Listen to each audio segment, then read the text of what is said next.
Okay, so cleaning the house wasn't natural for me. So I had to work extra hard to learn these skills, and I did that to honor him because that was something that he wanted. It was something that was important to him, was that he could come home and he could mentally decompress. And then I began to discover that the more I would do it for him, the more I needed it for myself.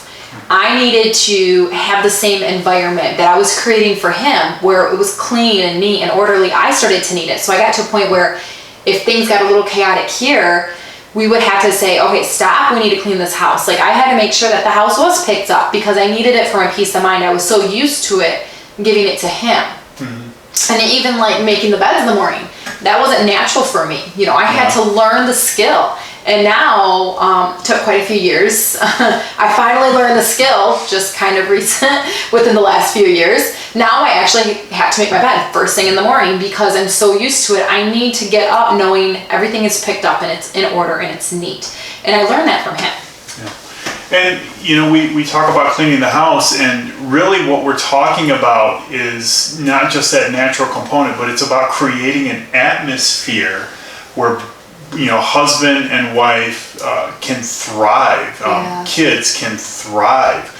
You know, if you come home to a chaotic atmosphere, it causes stress, it causes strife. You tend to focus on the negative parts of people, and you pick with each other, and next thing you know, you're fighting and arguing all the time, and it just, everything falls apart, and all because you're just not maintaining your home. You know, really that's what it comes down to, because environment, atmosphere, it's huge. It really is huge. And that's just one of the foundational things. That's just one skill of many that you can learn. Yeah, it's just, but it's huge. It's just one thing, but it, you know, it's these little things that, you know, people, you hear marriage counselors, I have, you know, very few marriage counselors I've listened to talk about keeping the home clean, just little stuff like that. Yeah. Serving your wife. This is a good one. This was something that I learned. She loves to host, and she's hosting a lot, and you know, after everybody leaves, you've got cups and plates and dishes and, you know, stuff's thrown around, and just the house is just, it's a mess again. You know, you've entertained a group of people and you all had a good time, but now everybody's gone, and people don't usually pick up after themselves too well. So one of the ways I can serve her is after everybody's gone, I can start picking up, you know, pick up the living room, pick up the dining room, whatever, wherever we're at in the house, start doing dishes, load the dishwasher, things like that, wipe down the tables and the countertops. You know, it's just, it takes like 10 minutes, but it's a big deal for you, right? It means a lot. It does. It shows that you appreciate her hard work in, you know, in hosting and doing all these kinds of things. And it's just little things like that that really help your spouse. Just show that you appreciate them. Just small acts of service and kindness. And this is our story. Like, I'm a stay-at-home mom, and I work from the home, and so he's out of the house all day. So I wouldn't expect him to come home and do a lot of cleaning. Like, I just kind of take that on my shoulders. That's kind of my responsibility to have the kids do chores, and I kind of maintain that. That's what works for us. Now, we're not saying that has to be the dynamic for you guys. You find what works for you. So if you've got both mom and dad working full-time out of the house, then that means maintaining the house really needs to be a family responsibility. Mom and dad and the children all come in, even if it's one night a week where you say, okay guys, tonight's our cleaning night, let's go. Everybody's got their chores and everybody's working at the same time. That creates unity in the home, and you also get to enjoy a nice clean home together. So for us, the dynamics is I tend to keep that on my shoulders to keep the house clean. He does try to honor and respect. I mean, he's not perfect at cleaning up after himself, but he does do good. And if something needs to be done, like, you know, if our shower's dirty, he won't really ask me to do it. He'll do it. Sometimes he might mention it, but a lot of times he'll just, hey babe, where's the stuff for the shower? And he'll go clean it. And so he's not drilling and not expecting it. But we find a place to honor each other and to honor our home and our children, and most importantly, to honor God. Yeah. I mean, we represent the Christian faith. We believe the God of the Bible. That's who we believe. That's the God that we serve. And if we're going to represent him, we're going to do it well.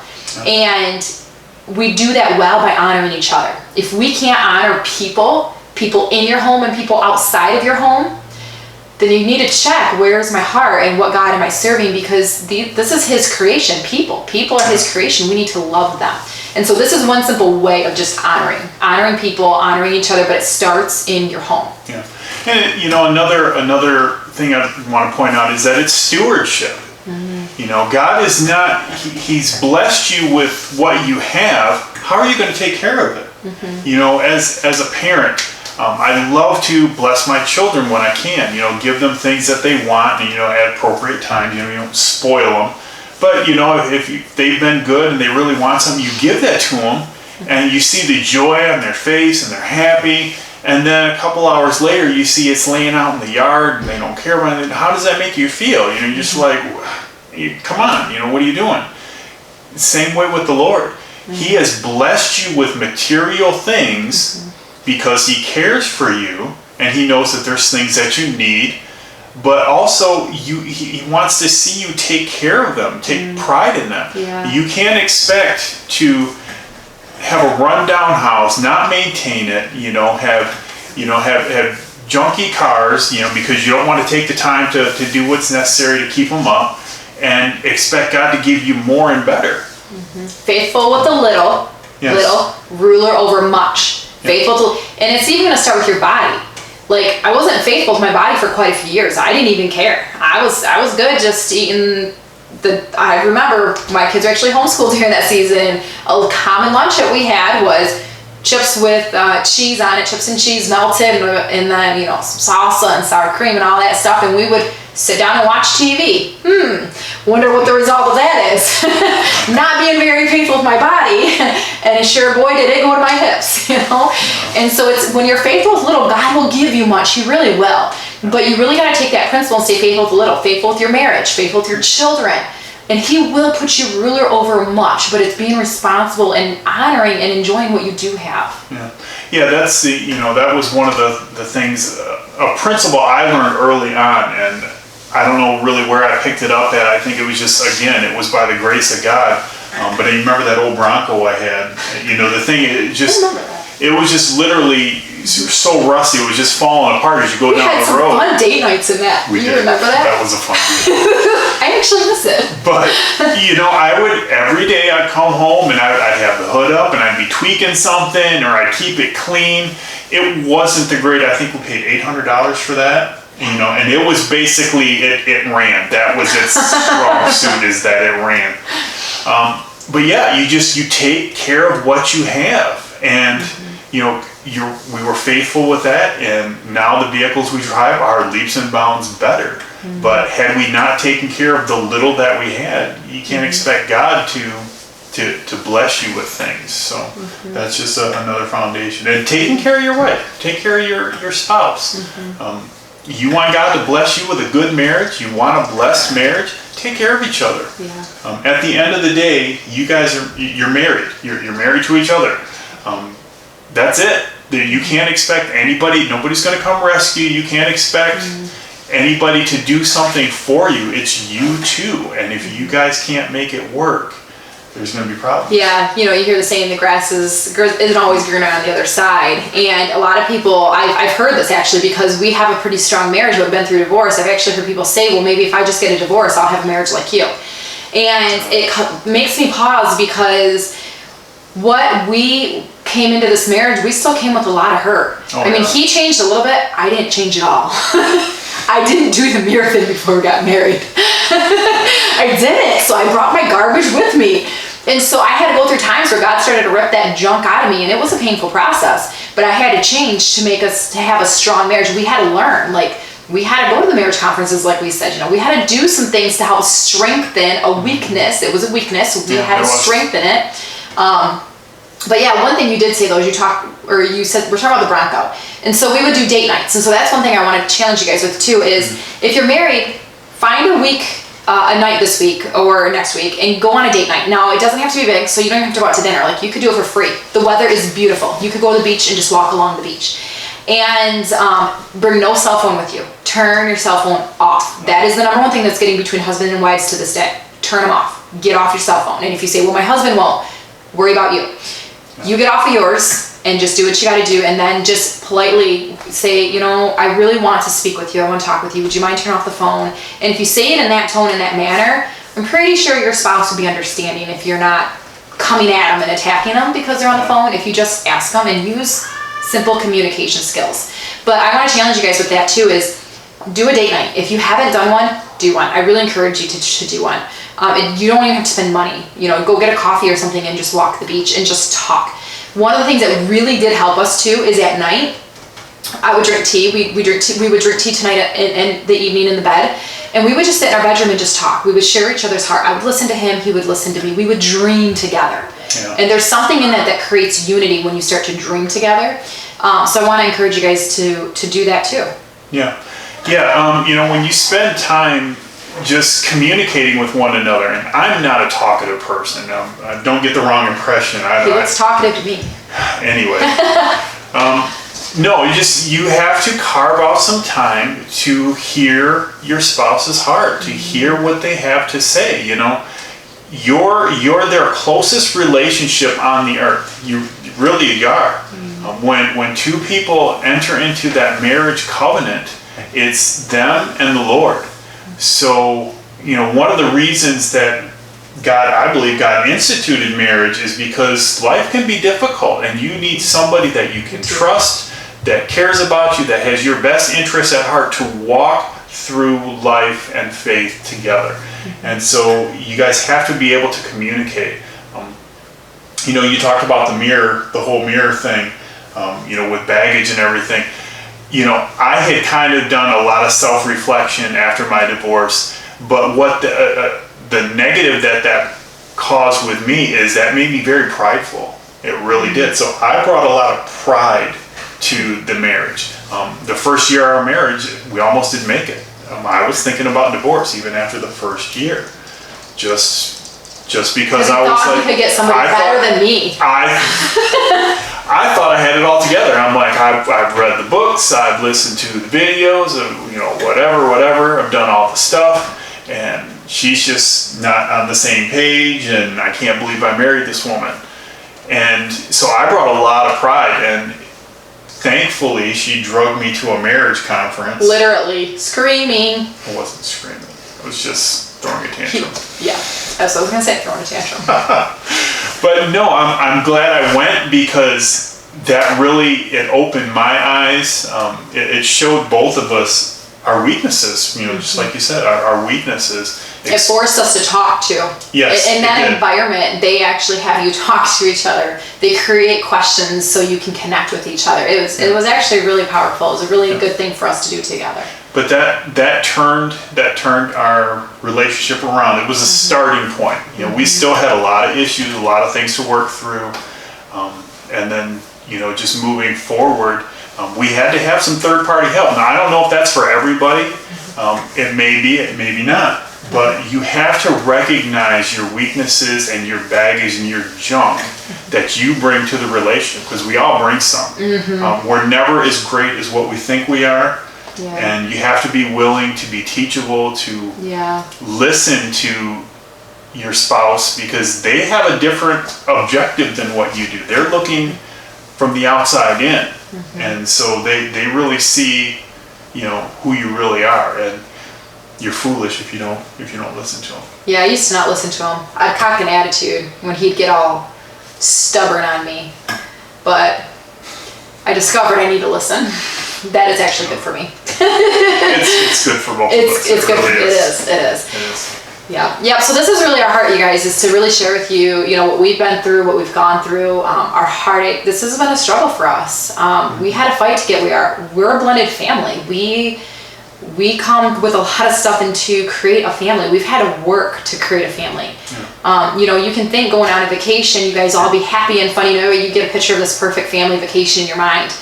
You're bringing your garbage to that family vacation. And that family vacation you have that's picture perfect, and your head is going to fall apart. And it's going to fall apart fast if you don't take care of what you need to work on. And you can't control anybody else's responses but your own. And it's really self-control. It's becoming self-aware of how you respond to situations. But our heart really is for families. It's for marriage in general. God is also working. We'll do a video in the very near future of an idea that God gave us to actually help our family, to get our family really united together. Because we really believe that family is the key to the kingdom of God. Yes. Family is the key. And if we can't represent a godly family with integrity, honoring each other, respecting each other, what are we doing? I mean, we're not representing his kingdom. It breaks my heart that you see families when kids get older and the families just kind of separate and they all go their own way. And that's like it. You know, and I don't know about you guys, but I want to leave a legacy for my generation. I want to leave a legacy that my children can carry on, that look up and say, Mom and Dad, that was somebody I respected. I want to be like my mom and dad. I want to be like them. To have that legacy left is, I believe, really highly, and that's speaking truth of who God is. Yeah. Yeah, you know, we do represent our Creator. And so we all have a choice. How do we want to represent him? Because people are going to look at you and they say, well, you say you're a believer, you're a Christian, and if you're not living in a way that's positive, that's a reflection on what you claim to believe, whether we like it or not. And so we don't do it. I guess our motivation is not because we know people are looking at us. Our motivation is to do and be our best because we represent for our God. For our God, yeah. And it blesses us when we are positive and we work together. Yeah. It just makes it better for everybody. And it's fun. Most days, it's fun. Most days. It's fun. It's fun. It's fun. It's, you know, it's not fun going around in life being all mopey and sad and depressed. I mean, that's not fun. Yeah. And when you can learn how to unite and come together, that is fun. That is fun. But that does mean we have to be honest of our weaknesses. We have to lay down areas of our life where we've maybe not done the best that we should. So there is some humility. There's humbling yourself. To really get that strong, united bond, to really find that joy and fulfillment, you do have to humble yourself. You can't carry pride in. You've got to see your weaknesses. You can't be blinded to it. But when you see that and you discover that, the results of it is way beyond what you could ever imagine. That's where freedom is. That's where life is. That's when it gets fun. Yeah. So, you know, the foundation of marriage, that's something that you really want to focus on. Put effort into it. It pays off. It really does. It pays off. It's worth the work. It's not always easy. Even today, I came home and I was kind of in a funk, and I kind of let you have it. But we had to recoup and okay, I'm sorry, and you know. But I think that's a skill that we've learned, you know, when we do argue, when we do get upset with each other. Yeah, it was like last. I could have snapped at him when it hurt me, it did, and I could have snapped at him at that moment. But what we would have done is we would have done this in that moment, and it would have actually made it worse. But what I did is he went to the bedroom, and I just turned around at the counter because I was prepping dinner, and I just took a deep breath, and I did have a few tears go down, and I was hurt. But I pulled myself together, and then I went into the bedroom and I talked with him. I didn't yell, we communicated. I shared my heart, but I also listened to his heart. Listening is key because you're looking from 2 points of view. Mine, it wasn't that one was right and one was wrong. They were both right. We were just seeing different ways. And he was seeing a situation a way I wasn't seeing it. And I was seeing it the way he wasn't. So once we found a meeting ground, it was gone. We resolved the conflict. It was gone. Yeah, it changed the whole tone of the day. It changed everything, but it took us both humbling ourselves. I mean, he had to do it too, as well as I. Yeah. We both humbled ourselves and said, you know what, you're right. And we had to apologize, and that's where it began to change. But that's what life is about. I mean, it is really finding your weaknesses. It's humbling yourself. It's learning to communicate skills. I mean, I wasn't raised with these skills. I don't know these skills. I don't know how to communicate. We're still learning these skills. I don't know how to communicate. You know, I don't know this stuff, but we're learning. And we're applying what we're learning, which is key. And that's what will create that family. Because deep down inside, everybody wants to be loved. Everybody wants to be cherished. Everybody wants family and relationship. That's the number one need of everybody. Everybody. God designed you that way. And so these are skills. You learn them and apply them. And you will be fulfilled in life. You really will. You can have all the money in the world, you can have all the wealth in the world, but if you don't have these, you won't have it. you'll still feel unfulfilled and you'll still feel like something is missing. So we love this topic. We want to share more with you guys. So please post your questions. Any comments that you have, please let us know. If there's a question that you have that you want us to address, we would be happy to do that and talk about that for you. But yeah, marriage and family is really our heart because we came from a lot of brokenness. And we want to see families raise up and conquer in life. We want to see them do well. We want to see them enjoy life together, be able to go on that dream family vacation. And it's actually that dream family vacation. And it's not full of bickering and fighting, because we've had those too, and those are not fun. Those are not fun. And they're very expensive. It's a waste of money. You realize how much money you spent to have a horrible time. I don't recommend it. So yeah, we've had those too. Anyway, thank you guys for listening to us talk about marriage and these types of things. We're having a good time and bringing you guys along for the ride. So feel free to subscribe and share. Yeah, please share this video, because you may say, you know what, I have a strong family, but you don't know who you know that needs help. So please share this video, because there's families that are breaking down in our world left and right. Families are not making it. They need the tools, they need the resources. So even if you don't need it, please share it, because you never know who does need it. Yeah, for sure. So thank you again, and we will see you guys on the next video. Be strong.